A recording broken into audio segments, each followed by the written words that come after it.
Hi, I'm Matt Roscoe at the University of Montana, and I'm going to share a short video with you about how to find the least common multiple and the greatest common factor using a listing strategy.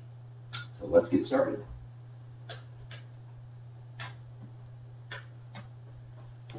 Okay, so our strategy again is the listing strategy, and the sample problem that we're going to work on is the LCM of 16 and 24, as well as the greatest common factor of 16 and 24. So we want to know what these two numbers are. So if we were going to use a listing strategy to find the LCM, for example, the thing that we would do is we'd list multiples of both 16 and 24. So let's take a look at 16 first. 16, 32, 48,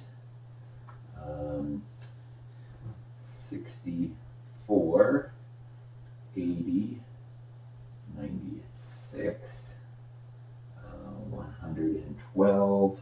No, stop it right there. And then if we went on to take a look at 24, we would have 24 times 1, which is 24, times 2 is 48. 24 times 3 is 72, times 4 is 96, times 5 is 120, times 6 is 120 plus 144, times 7 would be, let's see, another 24 on there would be 64, 68, and so on.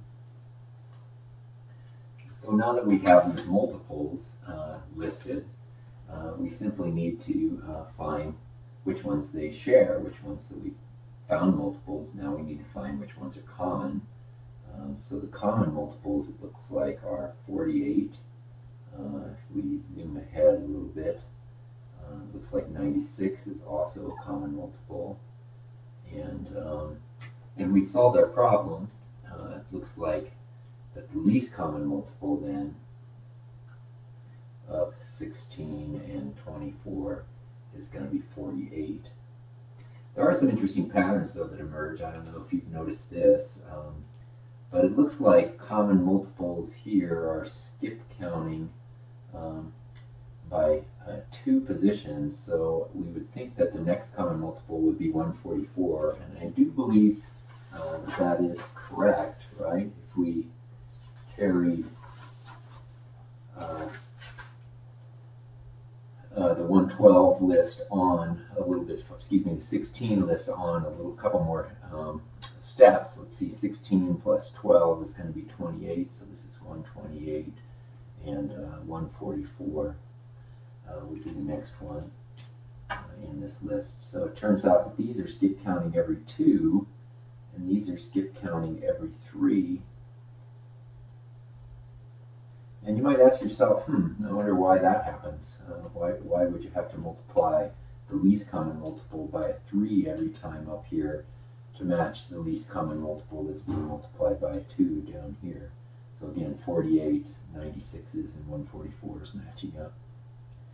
Okay, now that we know how to do the listing strategy for multiples, let's take a look at the listing strategies for the second question, the greatest common factor of 16 and 24.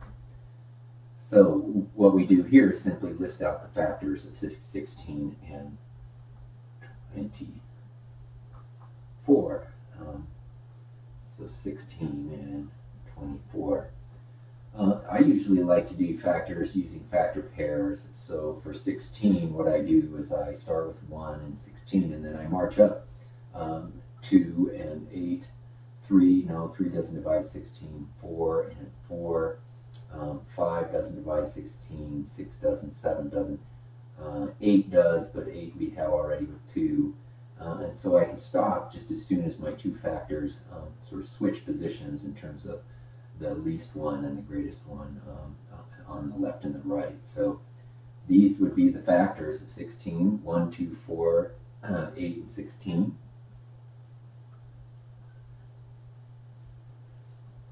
We can do the same thing for 24. Let's see, 1 and 24, 2 and 12, 3 and 8, 4 and 6, 5 doesn't go in there, 6 does go in there, but I've got it at 6 and 4, so that means I'm done. So 1, 2, 3, 4, 6, 8, 12, 24.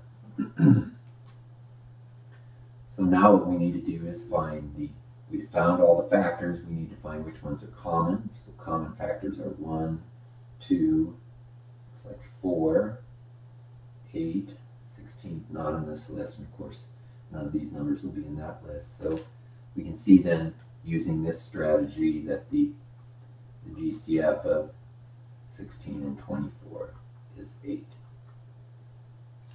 Okay.